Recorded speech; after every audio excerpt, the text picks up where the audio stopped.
Interesting story here as they extend the defenseman Gustav Forsling. He gets 8 years, $46 million. And easy, this is a guy that was with the Hurricanes, never played with the Hurricanes, was in the American Hockey League in 1920. Yeah.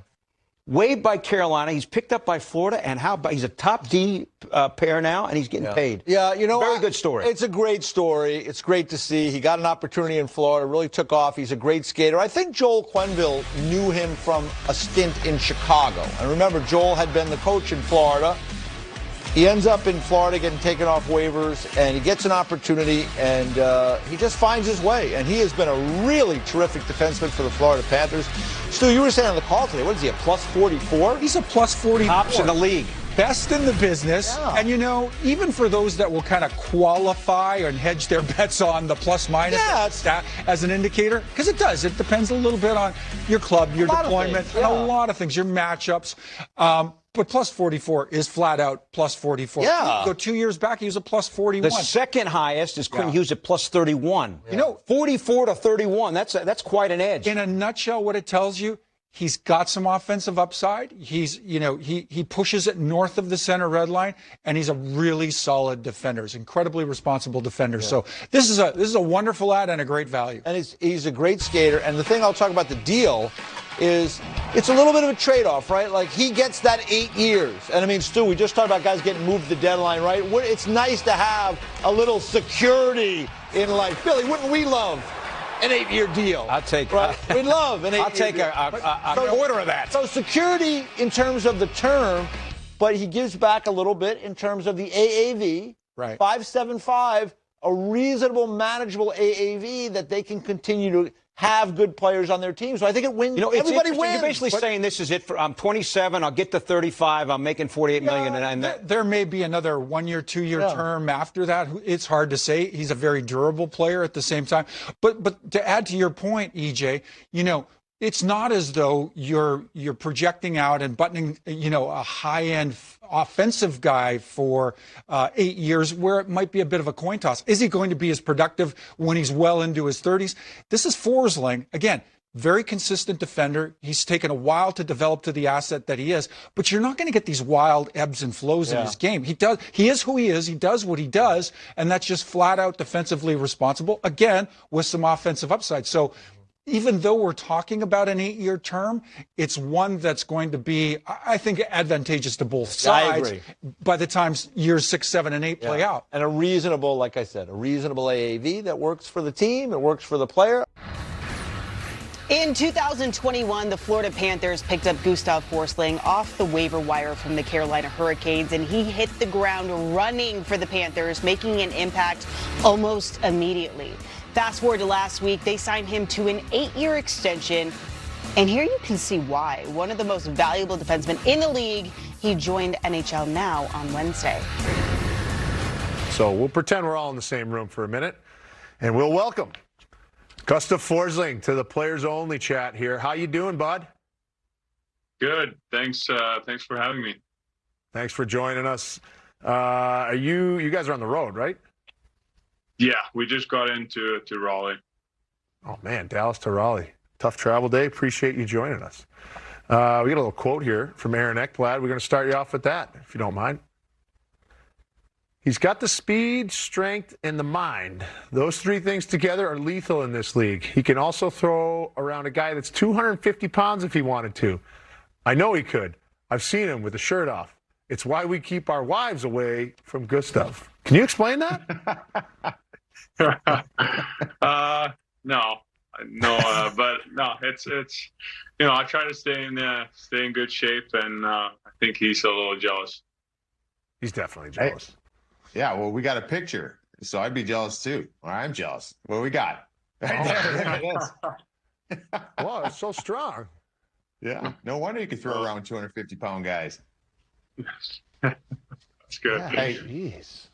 What's you talk about playing there, and you know what? I find it really interesting when I love going back to how guys get to the National Hockey League, and it's not always, you know, puppies and rainbows for guys. You got to go through some adversity, and you certainly did that. But I remember talking to guys when you were down there in Florida, and Joe Quenneville was a huge fan of yours, and a big reason why you're down there in Florida. And can you talk about like what he meant, or any of these other coaches that really helped you learn what it was like and needed to be like to play in the National Hockey League? Because the way the path you took, and then to what you are right now, it's been pretty incredible. Yeah, for sure. Joel was a big reason why I got to Florida. I had him 3 years in Chicago, and then I think he knew what I was capable of. I was very young in Chicago when I played there, but he saw what I could do. So he was a big part of it, and very grateful. And even Ulf Samuelsson was assistant coach in Chicago with him too. He was in Florida when I got there too. So that helped a lot, and I knew how he wanted a D-man to play when I got to Florida. So that helped a lot coming in there. Gus, I had a teammate of mine actually on a few different teams. One of my favorite teammates ever was Anton Stralman. He's a Swedish defenseman. He had gone through waivers at a younger age and trying to become an NHL player, and then he took off. It's similar to me. Do you know Anton? Do you sort of agree with what I'm thinking, the parallels between you? He actually played in Florida as well, but do you know Anton Stralman? Have you crossed paths with him at all? Yeah, absolutely. When I got there, he was there, and one of the guys who really helped me get my game in the right place. He's a veteran, so obviously he's Swedish too, so that helps. You have a good conversation with him, and just an overall nice guy, down to earth, and really helped me there. It's funny though, because we're joking around at the top, obviously with Eki and what he's saying there, and but what you take from that is you do everything really well. And what was like what was the thing that you were the foundation of your game when you turned pro? And then where was that? And then what things did you work on to become well-rounded? Because now you're talking, you're a great plus-minus guy, good, you defend well. I remember, I think it was even last year, you guys there in Florida had, I think, 4 of the top 8 defensemen in the National Hockey League with shot volume and getting shots to the net. So, where did your game start coming into the pro ranks, and what things did you work on? I think as a D-man coming into this league, it's very hard. And especially I came from Sweden, so I didn't know that much really about the game over here. And so it was a big learning experience. From Sweden, you have maybe 2 games a week, and coming here, you got 3-4 games every week. And, it's a lot of mental, I would say. Mentally, I wasn't really ready to play that many games. And even the confidence, when I got to Chicago my first year, we had guys like Kane and Tace and Duncan Keith and Brett Seabrook. That was guys I was growing up watching. So when I think I got there, I got a little starstruck. Maybe didn't think I could play with those guys. So I think it was a big learning experience coming in there. Well, the run you guys went last year and sort of your role on the team last year and this year really is starting to make you more of a household name. Now, with the news of international play coming back, best on best, are you excited about that? Is that a goal of yours to maybe be sort of representing your country? I mean, obviously, I expect it to be.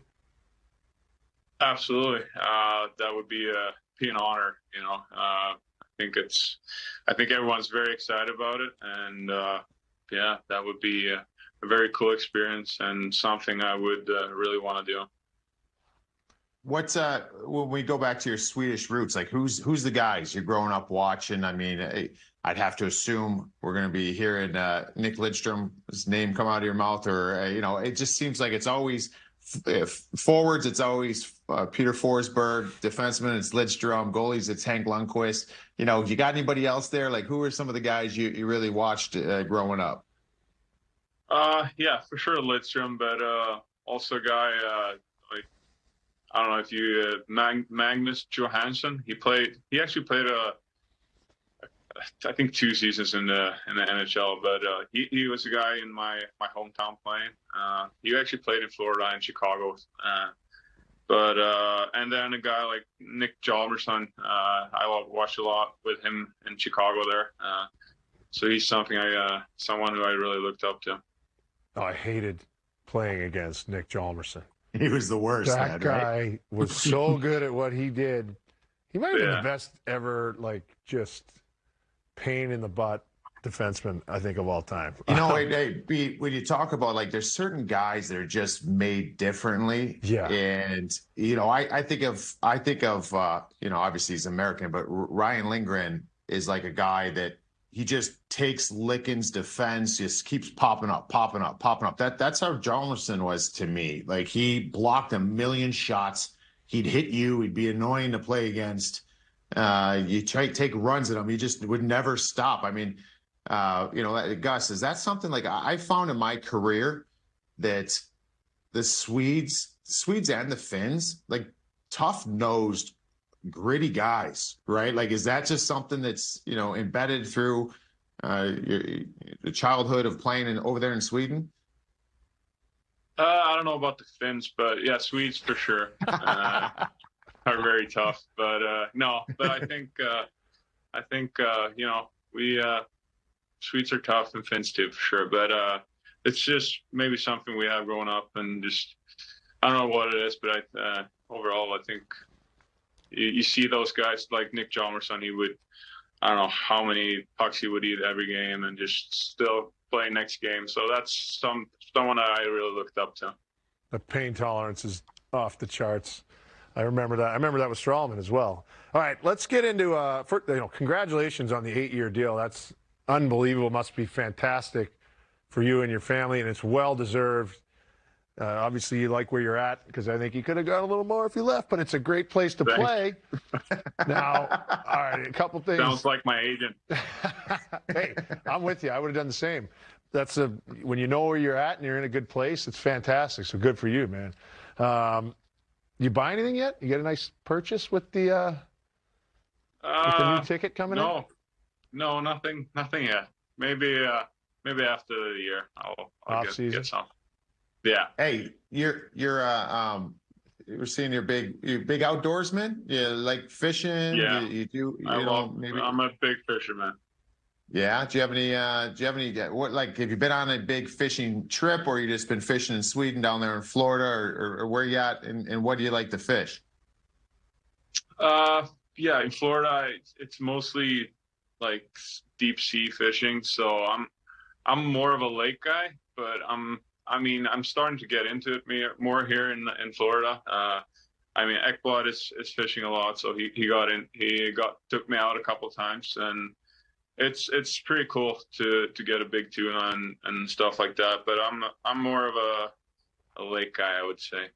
Does Eki make you pull in the big fish? Because he already said how big and strong you are, throwing the 250. He's like, he gets it over to you, or what? Yeah, but he's got the whole electric stuff, so he's he's cheating with the big outriggers. Yeah, he got into that a few years ago when I was down there with him. He's still into it. He's still on that deep sea stuff. I can never do it. Yeah, it made me sick. Yeah, he is. I get seasick too easy. Are you on his airplanes? Isn't he flying around now? Yeah, he's got a license, and he's got an airplane. So he loves fishing and flying airplanes. Hey, I got a funny story real quick. You know, we all know and how smooth Alex Kovalev is. I think it was Kobe's last year. I was in Pittsburgh. We traded for him. And I remember we were coming home from a road trip, and we had the next day off. And we're on the plane playing cards, and Kobe kind of comes walking back, and he's like going up to each guy and talking to him. And he comes back and he says, "Hey, Rupper, you want to go to Atlantic City?" And I'm thinking, from Pittsburgh, I'm like, it's going to take like 4 or 5 hours. I'm like, not really. On my day off, I don't want to be driving. He goes, "No, as soon as we land, my plane's right next to us." And I'm like, "Wait, what?" And he's like, "Yeah, I'm going to fly there." He's like, "We'll spend the night and we'll fly back for practice Monday morning." And I wish I would have said yes, man. What an experience that would have been. But we get down runway, get off. We're all going to our cars. Covey goes the other way, gets in the plane, flies. Like, interesting guys. Like, I don't know if Eki's at that level yet, but, you know, would you jump on a plane with Eki and go somewhere after a road trip? I think I would, actually. I trust him. He's my partner, so I got to trust him, though. What about Yeah, Victor Hedman? He's flying, isn't he? Yeah, Swedes stick together. Yeah. Yeah, there won't be much room in the plane with Hetty, though. I wouldn't be comfortable there. It's a big man. Takes up too much room. I love Hetty. That's a no for me, dog. I ain't. No thanks. You got to be a professional. All right, we got some photos for you, maybe some clips. We have, this is the What Were You Thinking stage where we're going to show it for you, and you're going to let us know at that moment what you were thinking. So here we go off the top. You remember this? Oh, yeah. That's my my first NHL goal. Nick Hjalmarsson got the assist. I don't know. I think I blacked out, to be honest. It was such an unreal experience. I think it felt like a dream almost, but you know, it's a goal I will always remember. You know. Hey Gus, you always had that big shot. Yeah, I think so. I think slap shot was something I always thought was cool. Growing up, you know, you start shooting slap shots, and that's something I always kept doing, and something I got really good at. I always got a little feeling, not always, but there were times, I mean, before my first goal, I had it. It was like a 3-second feeling before I got it. I had this feeling like something good was going to happen. I've never really asked anyone this, so it's a little risky asking it on live television, but did you get the feeling when the pass came across, you saw the lane, like this is the time, this is going in? Yeah, I would say I feel the same thing. Like it almost like slow-mo a little bit before, and it's pretty cool. I love that. Sick. Thank God you said yes. All right, next what do we got here? Oh, here we go. Oh yeah, that was coming out of the penalty box, and I think one of my only breakaways, and went backhand, which I've probably never scored a backhand goal ever, and probably never will. But it was pretty cool. Yeah, that's the dream. You know what's funny? I think I'm seeing you do that there. Were you taking your mouth guard out? Are you a big, like, score goal, mouth guard out immediately? Yeah.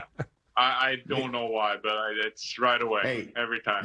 A lot of guys do that. And the one I always think of is Crosby. Crosby immediately, every goal, like it's almost like as the puck is crossing line, bang, mouth guards out. It's just funny. I watch you do that immediately right away. I'm going to start watching you all the time when you score now to see if you do that. It's kind of gross though, no? I mean, I don't know. I don't even think about it. So yeah, we'll rinse it out. Awesome. Okay, next up. What do you got here? Yeah, that's Toronto game 2, maybe. We don't have a game. I didn't get that information, but it is Toronto. I think game playoff. 2. Yeah. Oh yeah. Might be. Yeah. Big goal in the playoffs. Just yeah. Hey, what was it like? What was it like being a Swedish guy? You know, I could only imagine, but every player that you talk to that gets the opportunity, or even that stage that was set, playing in Toronto in the playoffs, like that, it kind of feels like that's the center of the hockey world. You know, it feels good to go in there and beat those guys, right? Like, how was that playing there? Yeah, absolutely. You know, you've been watching Salming growing up, and you know, it's Toronto is a special place. So there's always a big atmosphere there. So it's cool. That's awesome. I always remember playoff goals. That's the best. We got another one here. This seemed to be pretty. Oh, there we go. It's a little better than any playoff goal. Yeah, that was let's see, almost 7 weeks ago now. Yeah. Our baby Bo, our son. So it's amazing. You know, being a father now, it's something I always dreamed of. And it's the best feeling in the world. It's the coolest thing I've ever done. Yeah, awesome. no, it's very different, and it's something you got to experience before. And you can always imagine how it was gonna feel, but you can't even imagine like after you're doing it, going through that. It's been a journey, and I'm so happy everyone is doing well. That's Yeah, awesome. you know what? It's B, you could probably second this. It's you guys pretty much win every game you play right now, so maybe this hasn't happened to you, but there will be a point where it's like, you're going through some bad times in hockey, and a lot of times that stuff consumes you. You go home, you see the smile, and you realize, like, on the radar of life, how little that was, right? Some good perspective. Oh, yeah. So happy for you. Congrats on being a dad there. Thank you. All right, I think we got one. I think we got one more, right? I got two more. Oh, Yeah, that one, that wasn't too long ago either. Overtime goal. Benny made a great pass, and yeah, another win. Another win is right. That's all you guys do. Win. Just chalking them up. I love it. What's better than an OT winner, though? I don't think it's anything. You can't really beat it, to be honest. Yeah. Especially for a D-man like me that doesn't score that much. It's a good feeling. Like a one. Hey, what were you guys doing when Tkachuk got the where was that? Was that Carolina? He got the winner and he just walked off the ice in the playoffs. Remember that? Yeah. Yeah. You guys giving him crap? I think I jumped Bob and he almost got injured, so that was not good. Bob shakes it off. All right, one more. Oh yeah, here we go. Yeah, that was my first fight this year, or first fight ever. So yeah, I just saw Cousin go down, so I needed to respond, and yeah, it was wild. Friend of the show, Zuck. You giving it to him there. Hey, Zuck can throw too. Yeah. I actually saw you had the fin standing there. I thought maybe the Swede was going to grab the fin real quick, but you went after the guy, obviously, that hit your teammate. Yeah, hey, I want to throw out there, too. You might not be aware of this. Brian, I, and Catherine were talking about this earlier. When players come on here, generally speaking, they do pretty much spectacular things the next game. So shoot that puck next game. That's the best advice I can give you. Thank you. I will. I'll give it a try. You're going to get a players only bump. You'll probably be the best player maybe to ever live, actually. Yeah, it's a players only bump, and it works every time. Yes. So we really appreciate you taking the time, though. Gus, thanks so much. Good luck. Absolutely. Keep it rolling, man. And congrats again on the birth of Bo, and keep enjoying what you guys got going on, because it's fun for us to watch. Yeah, totally. Absolutely. Thank you, guys. All right, thanks, man.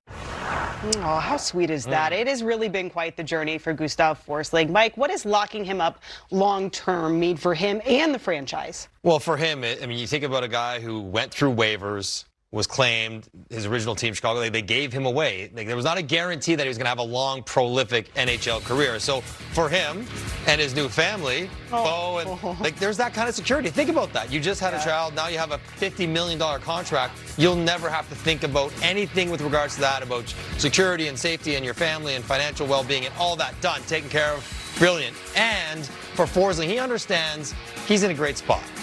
Florida works for him. They understand what he does well. The system and the people that he plays with really maximizes his game. So it's a great fit off the ice, obviously on the ice as well. And for Florida, he's another guy that they got locked up. They have to keep this core together. They're one of the best teams in the NHL, and he's one of the best players in it. It's not just because he might play with Ekblad or Montour or whoever, because when those guys get hurt, he's a guy who can elevate his game, put up bigger offensive numbers. So he does, as the guys talked about, everything well. He might not be the best at any one thing in the NHL, but he does everything well and is a really important contributor to that team. They had to get him locked up, could not let him walk away. There would have been a gaping hole on defense if he wasn't returning. He is now for the next 8 years, and Florida is delighted to have him around for a long time. Yeah, he does have quite the complimentary cast, though. Where do you stand on Florida? What do you, as a team, are they the best in the East? Yeah. Yes, they are. Okay. Absolutely. I mean, and the Ranger fans say, what about us? And then Boston, what about us? I think Florida, given what they accomplished last year and what they learned going all the way to the final, where they're so beat up, they barely could even compete health-wise with Vegas, but they responded to that year with an equally impressive year, almost one of the best defensive teams in the league, which is really important when you're going to get into the playoffs. They have tremendous goaltending in both Stolarz and Bobrovsky, and then we know Reinhart career year, Matthew Tkachuk's incredible, Barkov's incredible. They go get Tarasenko because they were probably one top 6 winger short. So what do they go get? One top 6 winger, put him on the line with Barkov right away. Tarasenko has looked great. Everyone slotted perfectly down their lineup. And the way that they play is made for playoffs. They're annoying to play against in the regular season when a lot of nights you're kind of tired and you're not that, your emotions aren't quite ratcheted up that level. In the playoffs where they're going to be rested and focused, it's going to be a nightmare. 7 games against them is going to be so hard to win the series, let alone get out of it healthy. So, yeah, I think they are the best in the East. And you could say they are probably the best in the entire league. The way they play, made for playoff hockey. You know what my biggest takeaway from this entire segment was? Mm-hmm. Fellas, keep your wives away from Gustav Forsling. He's shredded.